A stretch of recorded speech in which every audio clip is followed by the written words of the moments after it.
Hello everyone, ये हमारा electrostatics का सेकंड क्लास होने जा रहा है। और आई होप पहला क्लास आपने किया होगा। उसमें हमने पढ़ा था कूलम्स लॉ, इलेक्ट्रिक फील्ड और साथ ही इंट्रोडक्शन पार्ट जो था चार्ज वगैरह का, वो सब हमने उसमें पढ़ा था। आज के क्लास में हम उससे आगे पढ़ने वाले हैं, यानी कि हम लोग पढ़ेंगे इलेक्ट्रिक फील्ड लाइंस, उसके बाद इलेक्ट्रिक फ्लक्स और फिर गॉस लॉ।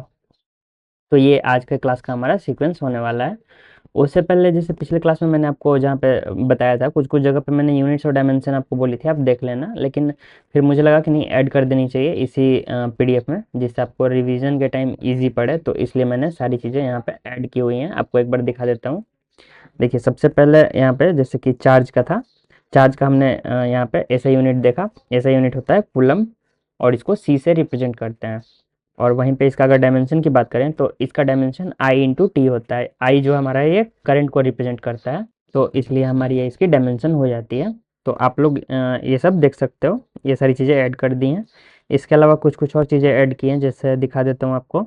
जैसे हमारा एप्सिलॉन की वैल्यू मैंने आपको क्लास में ऐसे बोल दिया था, लेकिन यहाँ पे मैंने इसको ऐड भी कर दिया है, जिससे आपको यहाँ पे रिवीजन का टाइम इजी पड़े देखने में। वैसे ये ज़्यादा काम का नहीं है, लेकिन इसका डायमेंशन वगैरह पूछ सकता है। तो डायमेंशन का देखो, बेसिक चीज़ आप यूज करो। डायमेंशन जब मैंने पढ़ाया था आपको, यूनिट से डायमेंशन निकालना सिखाया था वहाँ पे। तो उसका आप लोग हेल्प लो, क्योंकि आप ढेर सारा डायमेंशन याद नहीं कर पाओगे वहाँ पे। वो किस चीज़ का डायमेंशन पूछेगा, आप खुद उसको भी नहीं पता होगा अभी। वो रैंडमली किसी एक चीज़ का डायमेंशन आपसे पूछ देगा। अगर आपको डायमेंशन निकालने खुद से नहीं आता फिर तो दिक्कत है। लेकिन फिर भी मैंने लिख दिया, अगर आपको ज़रूरत लगे तो। देखिए, जैसे यहाँ पे मैंने डायमेंशन ऑफ के, यानी इलेक्ट्रोस्टैटिक कांस्टेंट का जो कूलम्स कांस्टेंट है, उसका हमने यहाँ पे डायमेंशन कैलकुलेट किया है। कैसे? फोर्स का डायमेंशन यहाँ पे मल्टीप्लाइड बाई ये हमारा इसका यूनिट से देखिए यहाँ पे मीटर स्क्वायर, यानी एल स्क्वायर से हमने मल्टीप्लाई किया, और नीचे में कूलम स्क्वायर यानी आई टी, जो हमारा कूलम का यानी चार्ज का डायमेंशन हो गया, उसका स्क्वायर ले लिया। फिर इसके बाद इन सारों को ऐड करके, और फिर हमें फाइनल रिजल्ट ये मिल गया, M L cube T raise to the power -4। ये हमारा I raise to the power -2 होगा। हाँ, अभी ठीक है। ये हमारा I raise to the power -2 होगा इस केस में।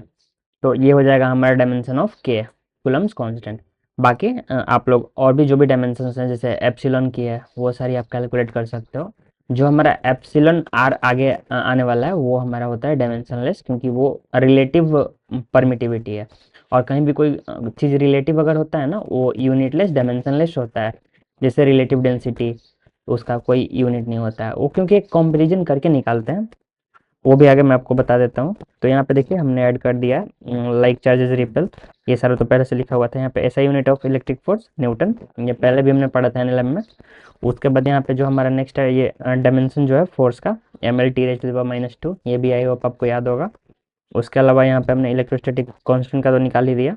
और एक चीज़ मैंने ऐड किया है, ये चीज़ ध्यान रखिएगा। जो इलेक्ट्रोस्टैटिक फोर्स होता है ना, कंजर्वेटिव फोर्स होता है।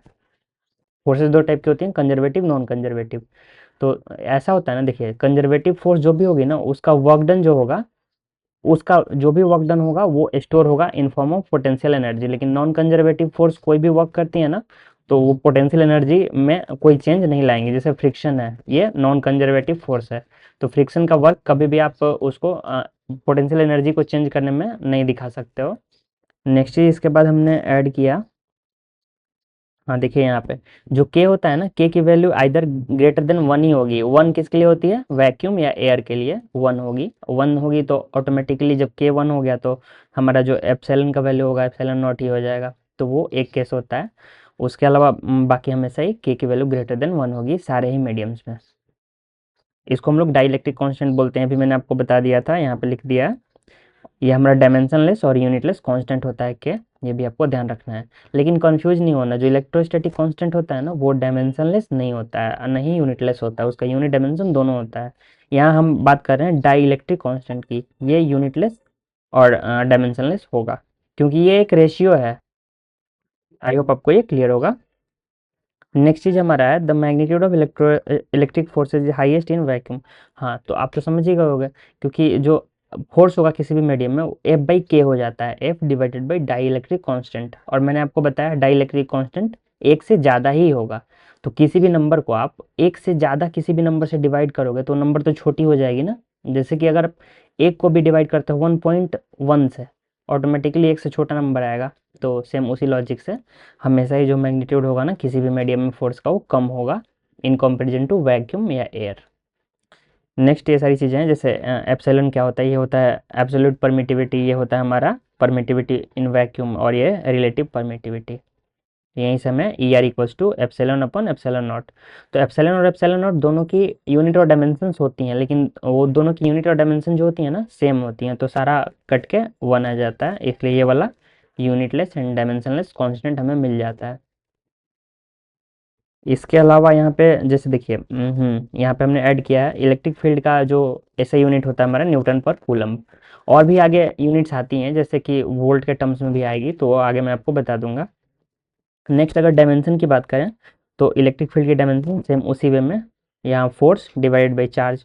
तो फोर्स का जो भी हमारा डायमेंशन है और नीचे चार्ज का डायमेंशन है, दोनों को कंबाइन करके हमें मिल गया M L T raise to the power -3 I raise to the power -1।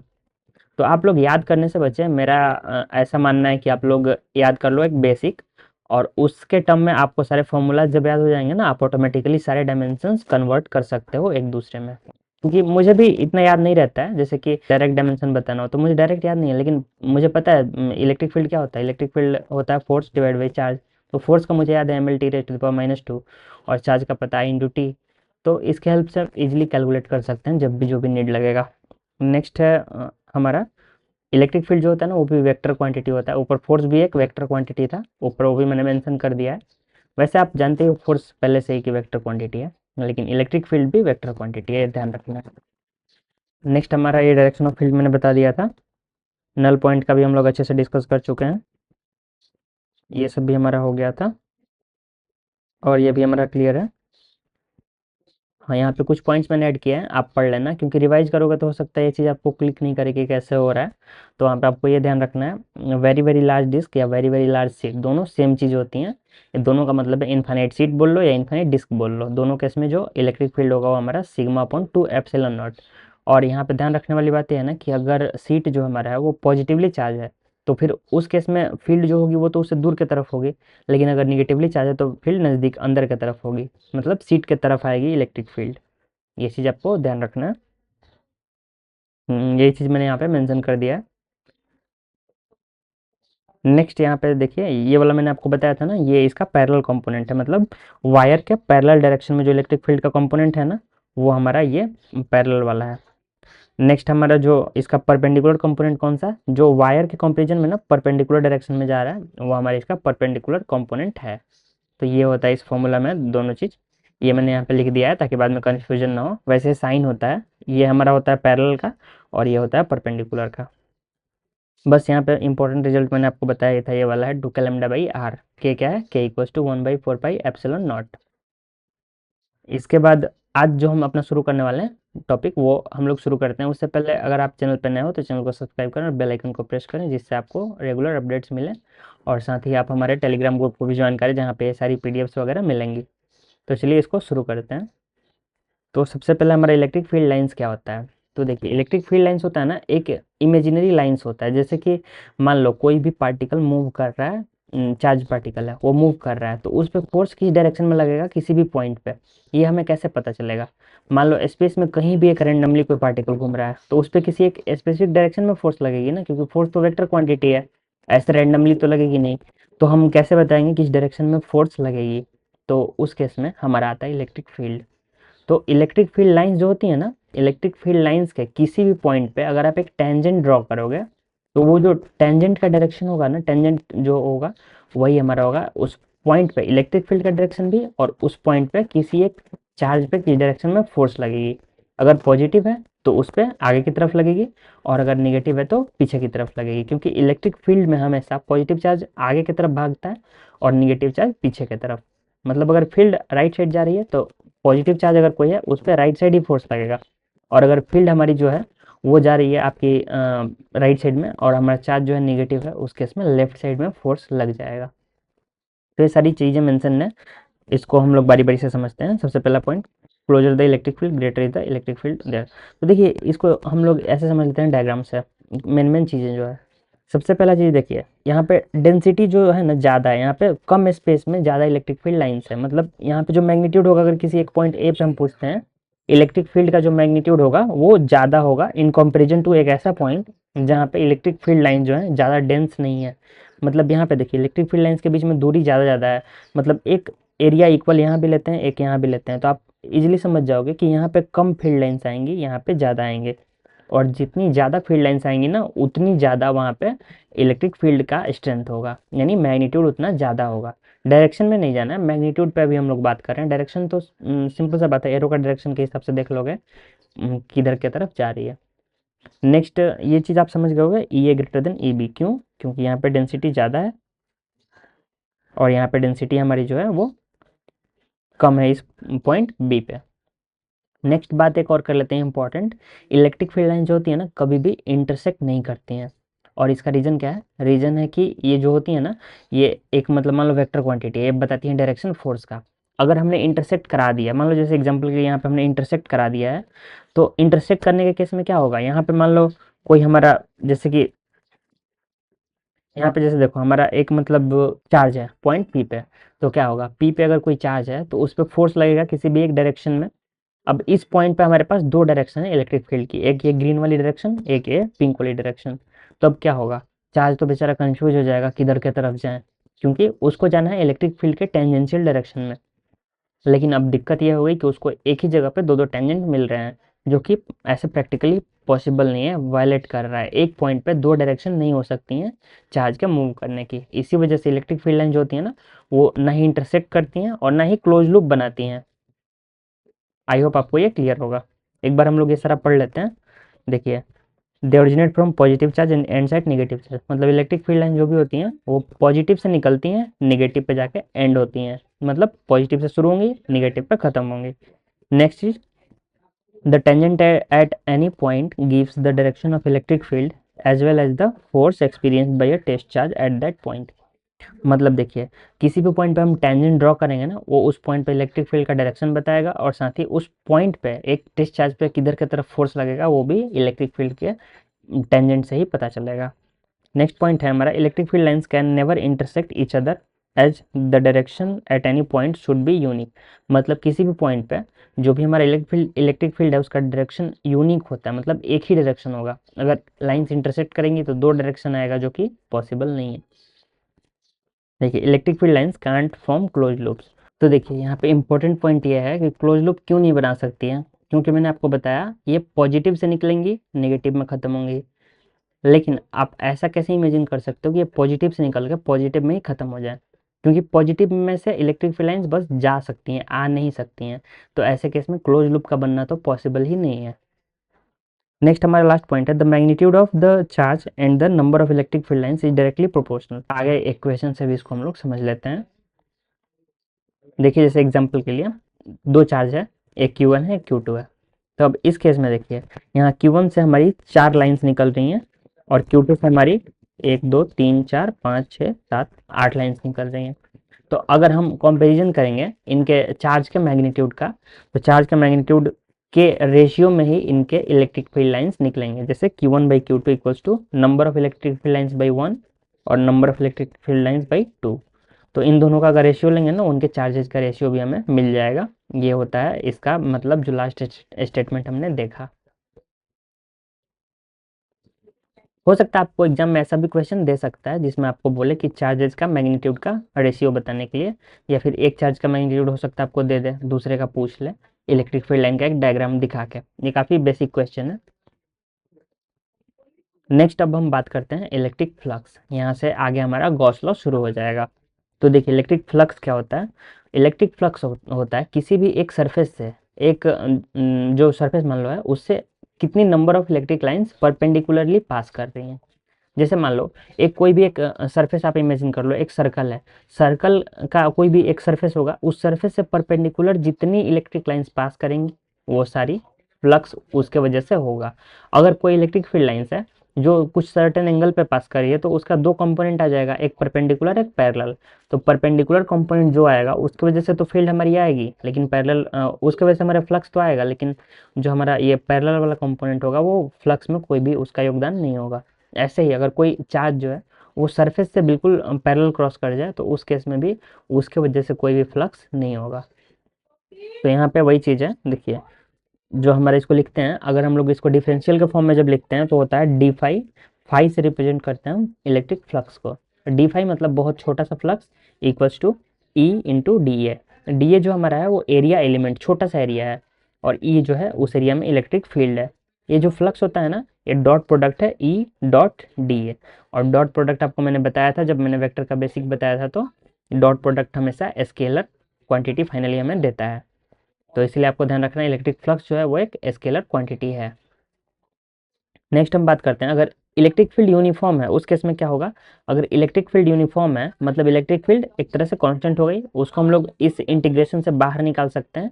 और इंटीग्रेशन से बाहर अगर हम लोग निकाल ले रहे हैं इलेक्ट्रिक फील्ड को, तो हमारा ये हो जाएगा integration of D A only बचेगा। और इस डी ए को अगर हम लोग इंटीग्रेट करेंगे ना, छोटा छोटा एरिया, मान लो एक जैसे हमने लिया है, एक मान लो क्यूब है, क्यूब का एक छोटा सा एरिया लिया है, लेकिन अगर हर एक फेस पे उसके हर एक साइड में इलेक्ट्रिक फील्ड यूनिफॉर्म है, उस केस में हम क्या कर सकते हैं ना कि डीए को छोटे छोटे जोड़ेंगे ना, तो पूरा उसका सरफेस एरिया आ जाएगा। सिमिलरली अगर एक स्फेयर है, तो स्फेयर में एक छोटा एलिमेंट हमने लिया है, उसका एरिया कुछ डीए है, लेकिन उस एरिया को छोटे छोटे एरिया को हम लोग जोड़ेंगे पूरा, अगर इलेक्ट्रिक फील्ड हर पॉइंट पे सेम है तो इलेक्ट्रिक फील्ड तो बाहर चली जाएगी, और छोटा छोटा जो डीए है ना उसको ऐड करके हमें मिल जाएगा टोटल उसका सरफेस एरिया। स्फेयर का सरफेस एरिया क्या होता है, 4πr², तो वही हमें मिल जाएगा। तो अगर नेट हम लोग इलेक्ट्रिक फ्लक्स की बात करें यूनिफॉर्म इलेक्ट्रिक फील्ड में, तो वो हमारा आ जाता है ई डॉट ए, वेक्टर के फॉर्म में लिखेंगे तो, या फिर अगर मैग्नीट्यूड बस आपको बताना है तो हो जाएगा ई ए कॉस थीटा। और थीटा क्या है, थीटा है एंगल बिटवीन ई एंड ए, मतलब इलेक्ट्रिक फील्ड वेक्टर और सरफेस एरिया वेक्टर के बीच का एंगल जो होगा वो हमारा होगा ई ए। अब जैसे यहाँ पे एग्जांपल से हम लोग इसको समझते हैं। जैसे देखिए एक सरफेस है रेड वाला, ये हमारा सरफेस है, और इलेक्ट्रिक फील्ड लाइन कुछ ऐसे पास कर रही है। तो सबसे पहले आपको समझना है एरिया वेक्टर का डायरेक्शन क्या होता है। तो एरिया वेक्टर जो होता है ना हमेशा सरफेस के परपेंडिकुलर होता है, ये सरफेस है तो एरिया वेक्टर ऊपर के तरफ होगा। और एंगल हमें किससे लेना है, सरफेस से नहीं लेना है, हमें एंगल लेना है एरिया वेक्टर से। और एरिया वेक्टर हमेशा सरफेस के नॉर्मल होता है, या फिर बोलो तो परपेंडिकुलर होता है। तो एंगल अगर हमारा थीटा है तो इस केस में हम लोग यहाँ पे क्या लिख सकते हैं, यहाँ पे जो हम फ्लक्स लिखेंगे phi equals to E dot A, और ये हमारा क्या हो जाएगा ई ए कॉस थीटा। तो यही है हमारा इलेक्ट्रिक फ्लक्स। इसको आप लोग न्यूमेरिकल के फॉर्म में भी करोगे, कॉन्सेप्ट सेम है, एरिया आपको पता रहेगा, एंगल पता रहेगा, इलेक्ट्रिक फील्ड दिया रहेगा। अगर इलेक्ट्रिक फील्ड कुछ फंक्शन के फॉर्म में दिया है, इलेक्ट्रिक फील्ड यूनिफॉर्म नहीं है, तो उस केस में तो फिर हमें इंटीग्रेशन करना पड़ेगा। लेकिन इस एग्जाम को देखते हुए मुझे नहीं लगता है कि इंटीग्रेशन वाला कोई क्वेश्चन आएगा, वहाँ पे यूनिफॉर्म फील्ड का ही क्वेश्चन आएगा, जिसमें आपसे डायरेक्टली वो लोग फ्लक्स पूछ सकते हैं।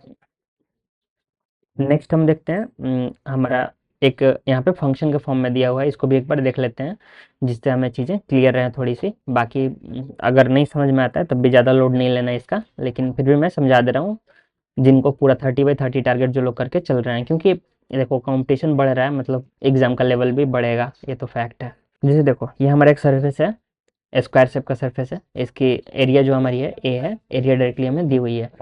अब इसमें क्या होगा, ऊपर हमें एक इलेक्ट्रिक फील्ड दिया हुआ है, लेकिन मैं आपको ये समझाना चाह रहा हूँ कि ये क्वेश्चन जो दिख रहा है ना, ये बहुत भयंकर क्वेश्चन दिख रहा है, ये भयंकर नहीं है, ये काफ़ी ईजी है।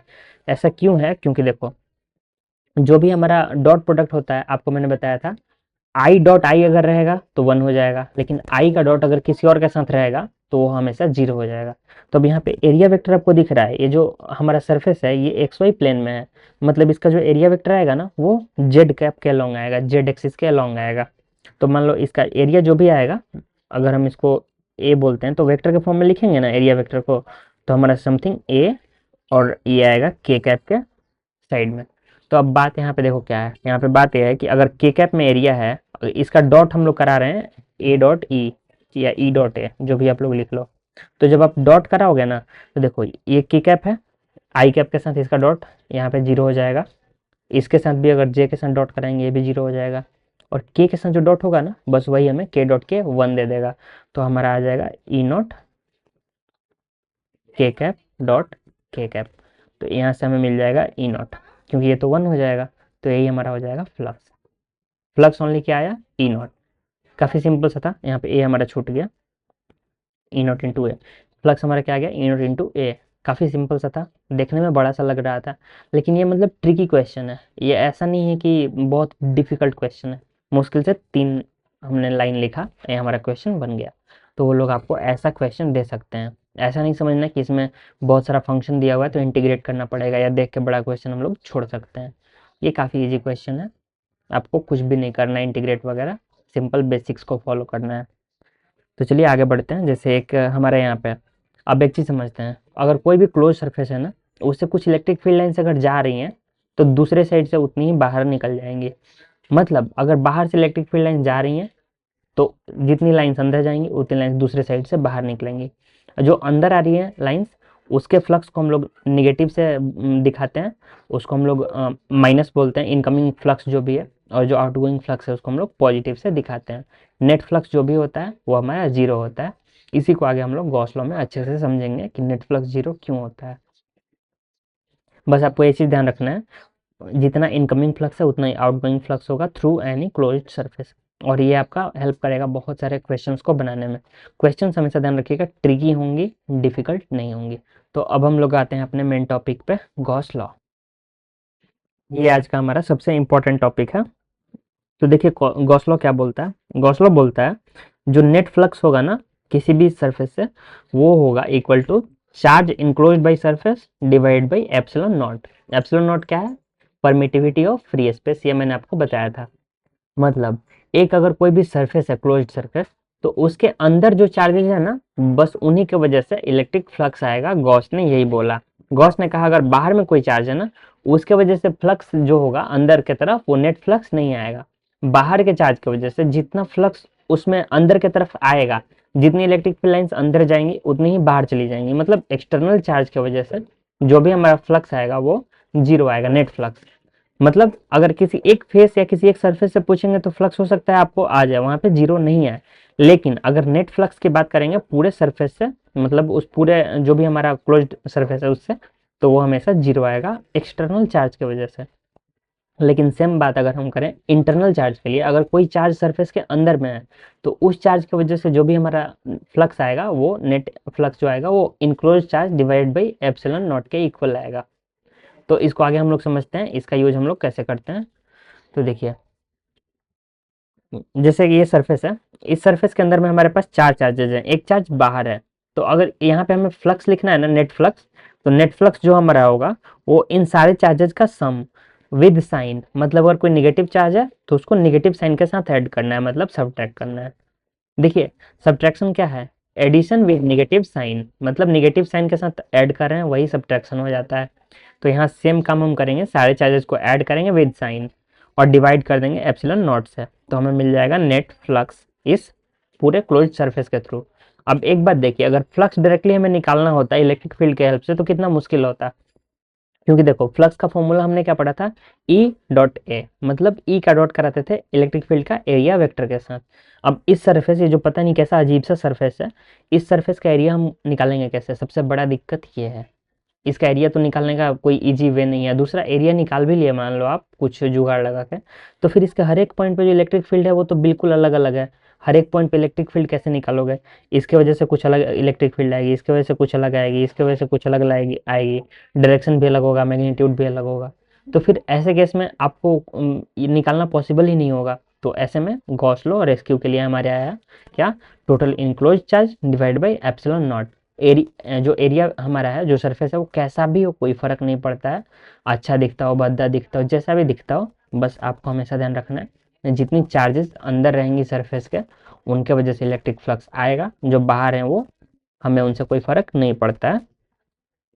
वो ये होता है हमारा, यहाँ पे इसी को मैंने एक्सप्लेन कर दिया, the flux will be only due two charges inside the Gaussian surface. ये जो सरफेस है ना, ये गॉसियन सरफेस कहलाता है।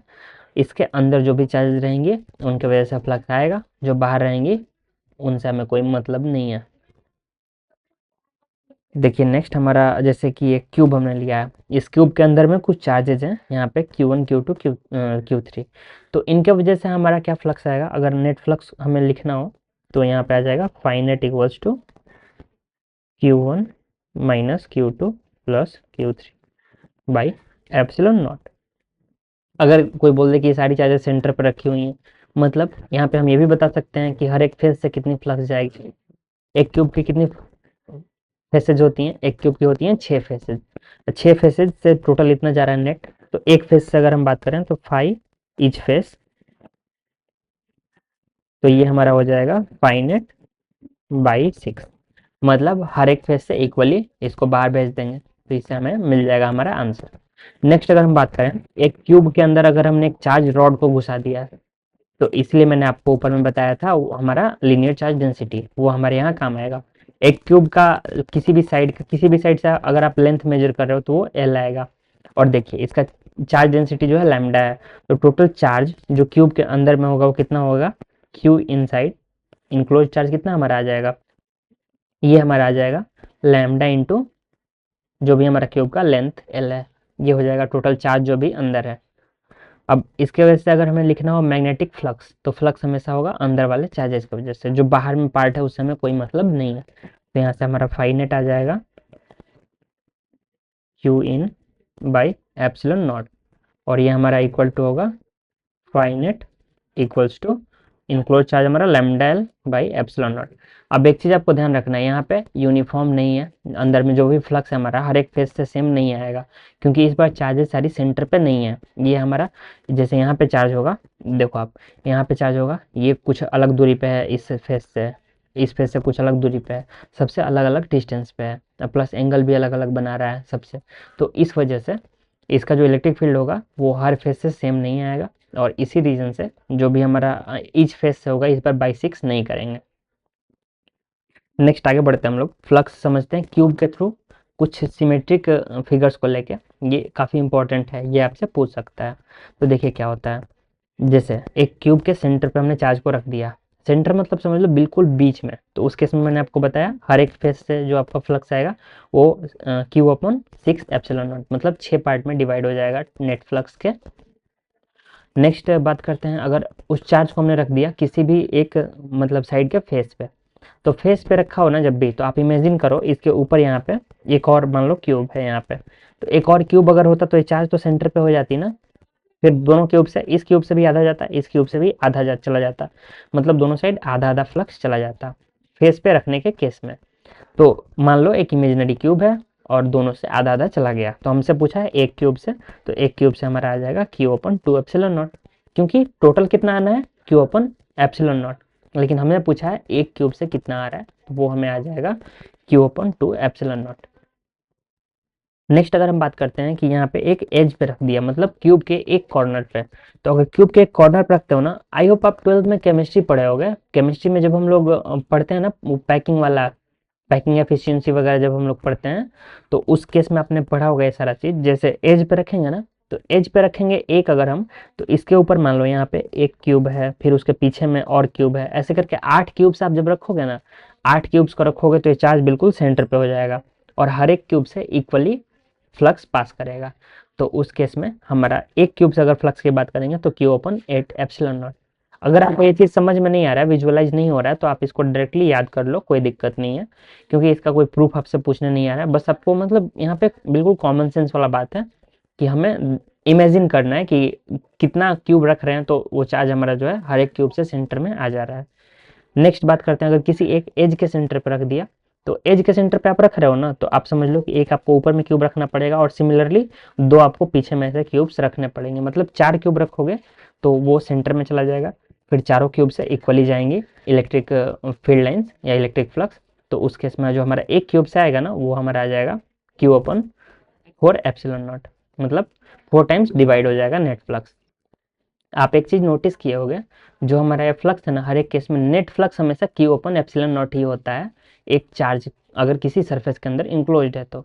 लेकिन बस बात यहाँ पे हमें सिमेट्रिकल सरफेसेस खोजनी है, हमें फिगर को पूरा करना है, मान लो आधा दिया हुआ है तो उस केस में हमें इसको पूरा करना है।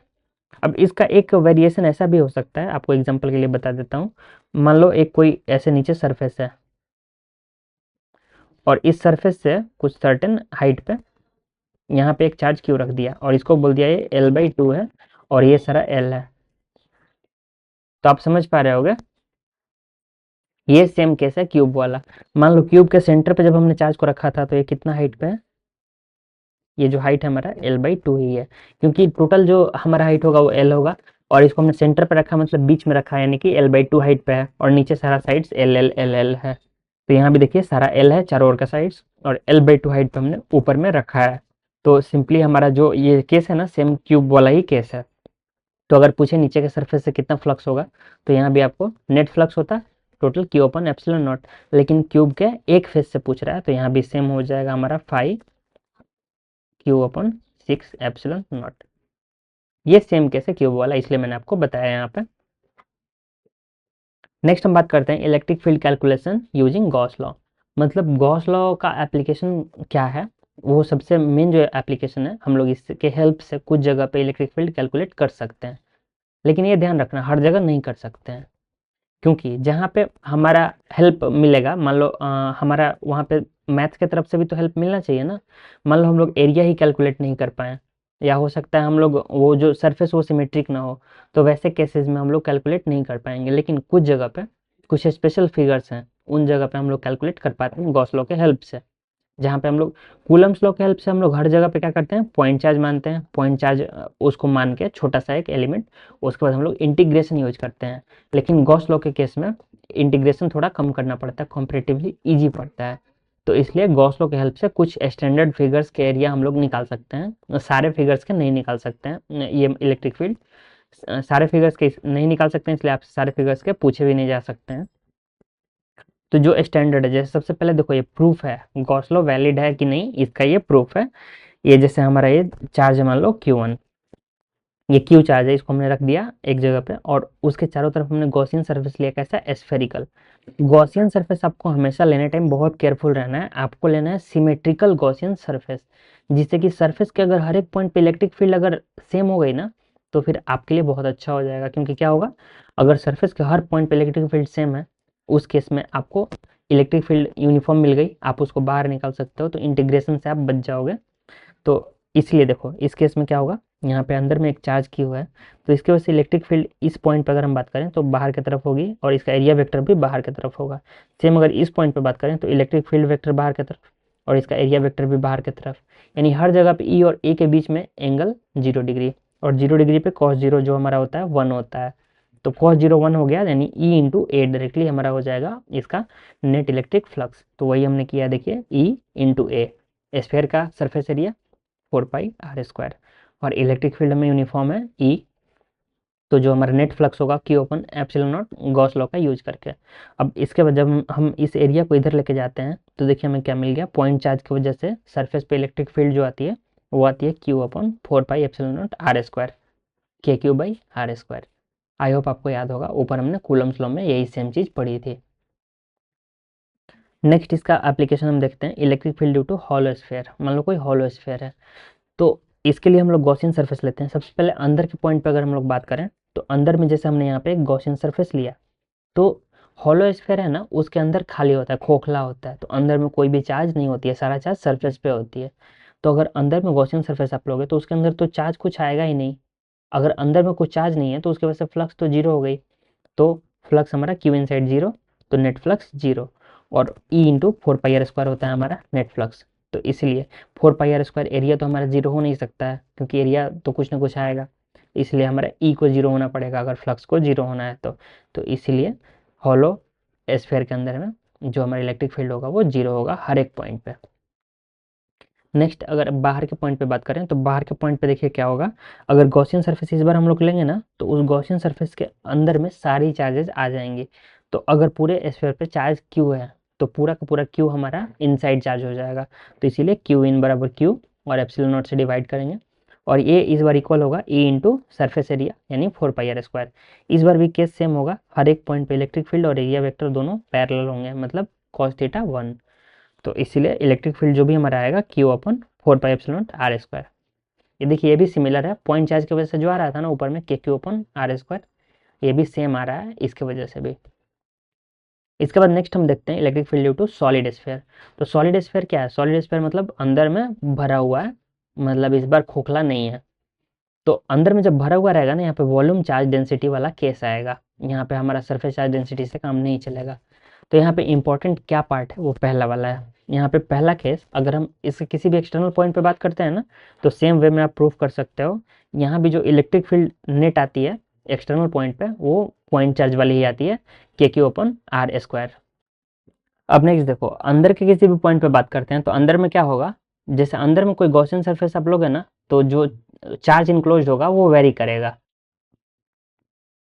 जैसे कि देखो, मान लो अगर इस पॉइंट पे इलेक्ट्रिक फील्ड निकालना हो, यहाँ पे इस पॉइंट पे, यहाँ पे आप गॉसियन सरफेस लोगे तो इसके अंदर कुछ और चार्ज इंक्लोज्ड होगा, यहाँ पे लोगे इसके अंदर कुछ और चार्ज इंक्लोज्ड होगा। तो इसके लिए आपको हर एक पॉइंट पे इलेक्ट्रिक फील्ड अंदर में वेरी करेगा। तो देखिए क्या करेंगे, इसके लिए हम लोग एक गॉसियन सरफेस लेंगे आर डिस्टेंस पे जाके, और गॉसियन सरफेस लेंगे तो इस बार चार्ज कैसे निकालेंगे, तो देखिए यूनिटरी मेथड यूज करते हैं हम लोग। अगर पूरा वॉल्यूम आपको पता है स्फीयर का क्या वॉल्यूम होता है, 4/3 पाई आर क्यूब। तो पाई आर क्यूब वॉल्यूम में हमारा टोटल चार्ज क्यू है। और अगर हम बात करें एक यूनिट वॉल्यूम में कितना चार्ज होता, तो एक यूनिट वॉल्यूम में Q divided by total volume, ये हो गया यूनिट चार्ज में। नेक्स्ट अगर हम बात करेंगे 4/3 पाई स्मॉल आर क्यूब, मतलब जो हमने गॉसियन सरफेस लिया है उसके वॉल्यूम में कितना चार्ज इंक्लोज होगा। तो इसके लिए हम लोग क्या करेंगे, जो भी हमारा ऊपर में ये आया है एक यूनिट चार्ज में, उसको मल्टीप्लाई कर देंगे हमारा जो भी नया वॉल्यूम है, तो यहाँ से हमें मिलता है Q R cube upon R cube. तो इसके हेल्प से अब हमें इंक्लोज चार्ज मालूम है, एप्सिलॉन नॉट मालूम है, और इलेक्ट्रिक फील्ड इस बार भी यूनिफॉर्म रहेगी अंदर के चार्जेज के वजह से। तो इसीलिए electric field into total area जो हमारा होगा गॉसियन सरफेस का, ये एंगल इस बार भी हमारा cos थीटा 1 आएगा। और उसको जब हम लोग इक्वेट करते हैं Q in by epsilon not से, तो हमें जो इलेक्ट्रिक फील्ड निकल के आती है वो आती है रो आर अपॉन 3 एप्सिलॉन नॉट। यहाँ पे ये उतना इम्पोर्टेंट तो नहीं है क्योंकि थोड़ा सा डिफिकल्ट वाला पार्ट है, लेकिन ये आप लोग अगर याद रख पाओ तो अच्छा होगा, क्योंकि अगर इस लेवल का अगर जाता है तो उस केस में आपके लिए हेल्पफुल होगा। अदरवाइज आपको ये ध्यान रखना है कि अगर नॉर्मल स्फीयर दे दिया, सॉलिड स्फीयर, हॉलो स्फीयर, और अगर एक बाहर के पॉइंट पे पूछता है ना, वो आपको पता रहना चाहिए क्योंकि वो सेम वही होती है जो पॉइंट चार्ज के वजह से होती है। इसीलिए पॉइंट चार्ज वाला आपको ध्यान रखना है, सॉलिड स्फीयर हो या हॉलो स्फीयर हो, दोनों के बाहर में। और हॉलो स्फीयर के अंदर तो जीरो हो जाती थी, और सॉलिड स्फीयर के अंदर में बात करें तो ये, अगर चार्ज के टर्म में बात करोगे तो Q R upon 4 pi epsilon naught R का क्यूब, कैपिटल आर का क्यूब। और अगर बात करोगे आप डेंसिटी के टर्म में, चार्ज डेंसिटी के टर्म में, तो रो आर अपॉन 3 एप्सिलॉन नॉट, ये हमारा आ जाएगा इलेक्ट्रिक फील्ड स्फीयर के अंदर में। तो इस क्लास को हम लोग यहाँ पे खत्म करते हैं और इसके आगे कंटिन्यू रखते हैं, जिसमें हम लोग electric potential energy, electric potential और इलेक्ट्रिक डायपोल, इन 3 कॉन्सेप्ट्स को समझेंगे, जिससे हमारा इलेक्ट्रोस्टैटिक्स जो होगा वो खत्म हो जाएगा। उसके बाद हम लोग कैपेसिटर शुरू करेंगे। तो आई होप नेक्स्ट क्लास में भी हमारा अराउंड 40 मिनट्स के आसपास लगेगा, उसमें हमारी सारी कॉन्सेप्ट्स कवर हो जाएंगी। बाकी आपको अगर कोई डाउट आता है तो आप नीचे कमेंट्स में लिख सकते हो या फिर टेलीग्राम पे भी लिख सकते हो। मिलते हैं आपसे अगले वीडियो में।